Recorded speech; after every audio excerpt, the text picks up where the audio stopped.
या साधली जीवन कळा. ती 17वी जीवन कळा.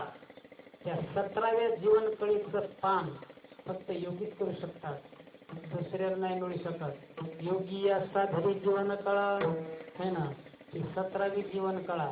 ती ते मोठ्या भानगडीच्या गोष्टी आहेत. योगाचं वर्णन आहे.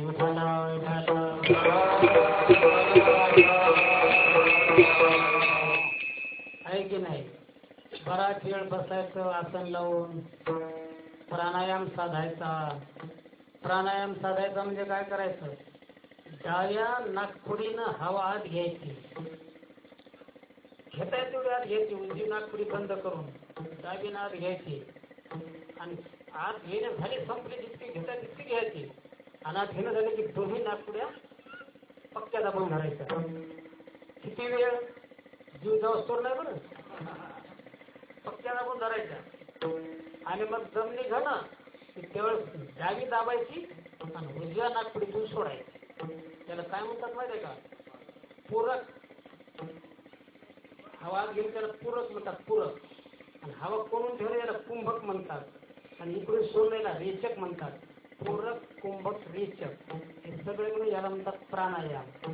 असा प्राणायाम साधून साधून ती हवा कोंडून कोंडून आपल्या कमरेला एक सर्वात महत्वाची मोठी नाडी, तिला कुंडलिनी म्हणतात. 72,000 नाड्या आपल्या शरीरात लक्षात ठेवा. विज्ञानानं आता शोध लावले. ज्ञानेश्वर महाराजांनी 700 वर्षापूर्वी ज्ञानस्वरूप घेऊन ठेवले सगळे शरीराचं वर्णन. 72,000 नाड्या आहेत. त्याच्यातली मेन नाडी कुंडलिनी मोठी, लक्षात ठेवा. तर ती कुंडलिनी जागी होते हे हवा कोणून कोणून, आणि मग ती कुंडलिनी सुषुम्ना नाडीच्या मार्गानं ब्रह्मरंध्रात जाते आणि तिथे जे अमृत 17वी जीवन कळा त्यात अमृतपान करते, त्याची भेट घेते. ही गोष्ट फक्त योग्यालाच जमते. योगी असा धरू जीवन कळा. जसं तसं नामाची ही गोडी फक्त वैष्णवाला लागते. नामामृत गोडी वैष्णवाला धनी, योगी असा धरी जीवन कळा. नावाची गोडी कोणाला लागते, वैष्णवाला. मग ज्ञानोबार आहे असे नामाची गोडी लागलेले काही वैष्णव असतील ना, ज्ञानोबारामध्ये खूप आहेत. मग एखाद्या 2 वैष्णवाची नावं सांगा ना, तर त्या नामाची गोडी लागलेल्या 2 वैष्णवाची नावं ज्ञानेश्वर महाराजांनी पुढच्या चरणात सांगितली.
नामाची गोडी लागलेले काही वैष्णव, त्यापैकी 2 वैष्णवाची नावं ज्ञानेश्वर महाराजांनी तिथे सांगितले आपल्याला. कोण, प्रल्हाद आणि उद्धव.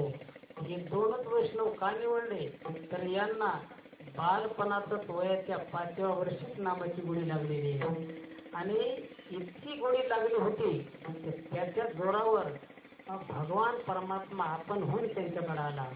उद्धवा लाधला आपण होऊन, उद्धवाने बोलावला नाही, प्रल्हादानं उद्धवानं कुठं देवाचा धावा केलाय का, त्या दोघांसाठी देव आपण होऊन आलाय. लक्षात, उद्धवा लाधला कृष्णदासा. किती नामाची गोडी. प्रल्हादाच्या बापानं त्यानं नाम चिंतन घेऊ नये म्हणून त्याला शाळेत घातलं, तरी ते नाम घेऊच लागलं. नाम घेऊ नको हे शिकवायचं त्याला. मग त्यानं प्रल्हादाच्या बापानं प्रल्हादाला हॉस्टेलला नेऊन ठेवलं आणि 2 गुरुजी शिकवायला ठेवले. कोणते काय शिकवायला पण नाम घेऊ नको हे शिकवायला एक षंड आणि अमरक असे 2 गुरु ठेवले पण ते याला शिकवायचे नाम घेऊ नको तो बापा जीव आहे असं तसं म्हणायचे पण त्याच्यावर तर काही परिणाम झाला नाही पण उलट हे गुरुजी जेव्हा जेव्हा वर्गाच्या बाहेर जातील कुठं चहाजी पियाले बिडीवड्या कुठं बाजूला गेले प्रल्हाद काय करायचा त्या दुसरे जे राक्षसाची मुलं होते ना शाळेत त्या राक्षसाच्या मुलाला नामचिंतन करायला व्हायचा त्यानं शिकवायचा तो प्रल्हाद काय शिकवायचा श्रीमद भागवता श्लोकच मिळेल कौमारे आचरित प्राज्ञ धर्मान भागवताने कौमार अवस्थेतच माणसानं भागवत धर्माचा आचरण करावं असं तो असुर बालकांना शिकवायचा प्रल्हाद त्याच्याचा परिणाम नाही परेशान झाले ते गुरुजी हिरण्यकश्यपूला कळवलं तो आला सगळ्यांनी इतिहास माहित आहे शेवटी काही उपयोग झाला नाही भगवान परमात्मा आपण होऊन आला आणि ते हिरण्यकश्यपूला मारलं प्रल्हादाने बोलावलं नाही देवाला ये देवा माझ्या संकट आले म्हणून तसा द्रौपदीने धावा केला भीमानं धावा केला तसा प्रल्हादाने कुठे धावा केला म्हणून आपण होऊन आला तसं उद्धव 5 वर्षात इतका रममान व्हायचा भक्तीमध्ये त्याला जेवायचं ध्यान राहत नव्हतं असे भागवता श्लोकच लक्षात ठेवा म्हणून याच्यासाठी उद्धवाला झाला कृष्ण दाता आपण होऊन या 2 भक्तासाठी देवाला इतकी नामाची गुढी त्यांना लागली होती त्या नामाची एवढी पाव होती की भगवान परमात्मा देखील तिथं आपण हजर झाला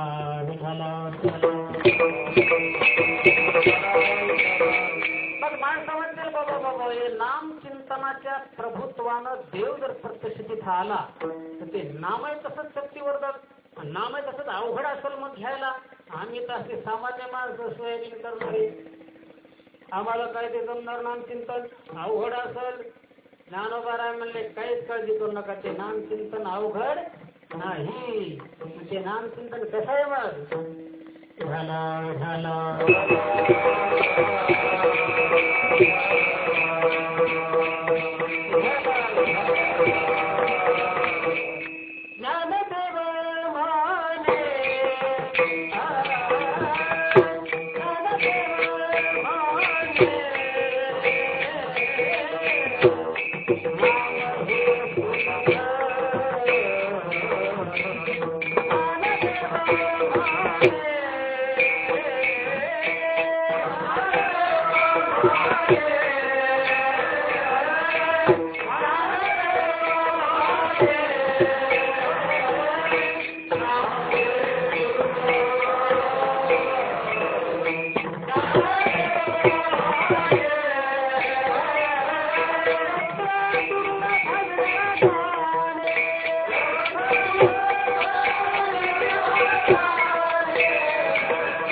सर्वांना ते घेता येण्यासारखं आहे कोणी असो लहान असो मोठा असो श्रीमंत असो गरीब असो पुरुष असो स्त्री असो कोणत्याही जातीचा असो कोणत्याही वर्णाचा असो कोणत्याही धर्माचा असो येडे झालेला असो कॅन्सर झालेला असो चांगला असो सर्वांना हे नामचिंतन घेता येतं इतकं सोपं आहे ज्ञानदेव म्हणे नाम हे सुलभ आहे पण पुढं काय लिहिलंय अगोदर म्हणतात ज्ञानदेव म्हणजे नाम हे पुढं सर्वत्र दुर्लभ जाणे काय त्याचा अर्थ आहे सांगतो एकदा सगळ्यांनी टाळी वाजवून भजन करा म्हणजे जगदाळे महाराजांना आनंद वाटेल खरंच माझ्या निमित्तानं देवाचं नामचिंतन घेतात म्हणून कोणी आळस करू नका सर्व माता भगिनी सर्वांनी मुखातून नामचिंतन येऊ द्या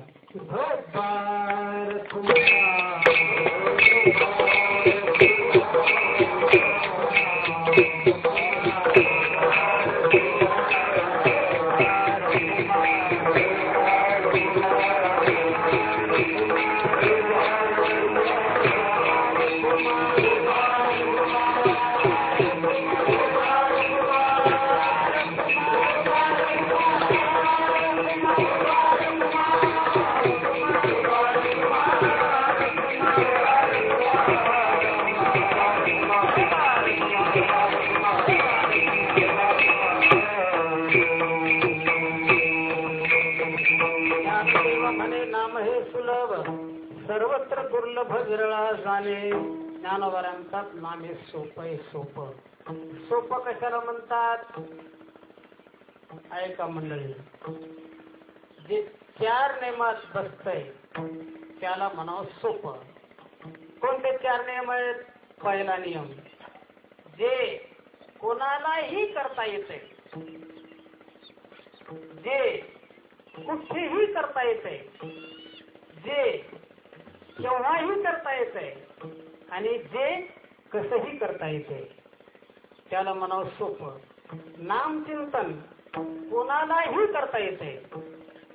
दुसरी गोष्ट, नामचिंतन कुठेही करता येते. शेतात, घरात, दुकानात, मसनात, कुठेही करता येते, कुठे घ्या.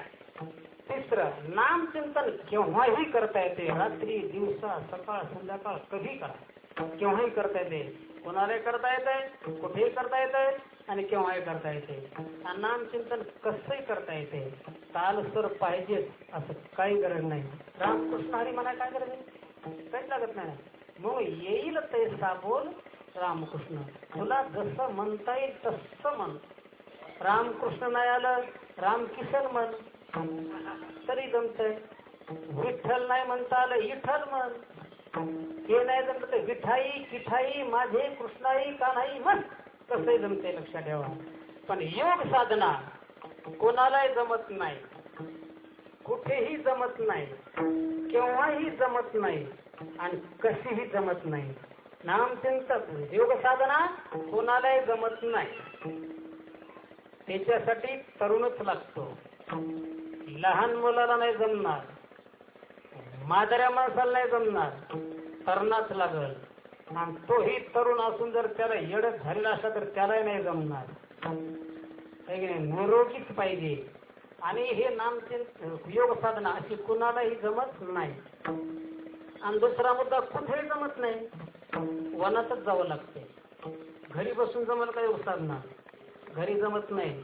नाहीतर मग एखादा बसला घरी, मांडीवर एक छोटीशी माधुरी, एक हातात पाळण्याची दुसरी दोरी, एक हातात ज्ञानेश्वरी आणि चालली योगाची तयारी. जमल का?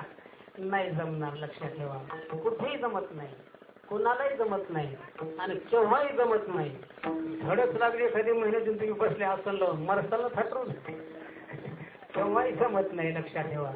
आणि कशीही जमत नाही. त्याला नियमात आलं पाहिजे सगळं. लक्षात ठेवा. आसन कुठं लावायचं, कोणत्या जागेवर, ते किती उंच असावं, किती खोल असावं, त्याच्यावर पद्मासन लावून बसायचंय, किती वेळ बसावं, हे की नाही. कवन निर्वधी करणे, काह्याची अंत करणे, प्रणव स्मरावा, सावा देवाचा पण सोपं इतकं. लक्ष ठेवा. पण नामचिंतन कोणालाही करता येते, कुठेही करता येते, केव्हाही करता येते आणि कसंही करता येते. आणि म्हणून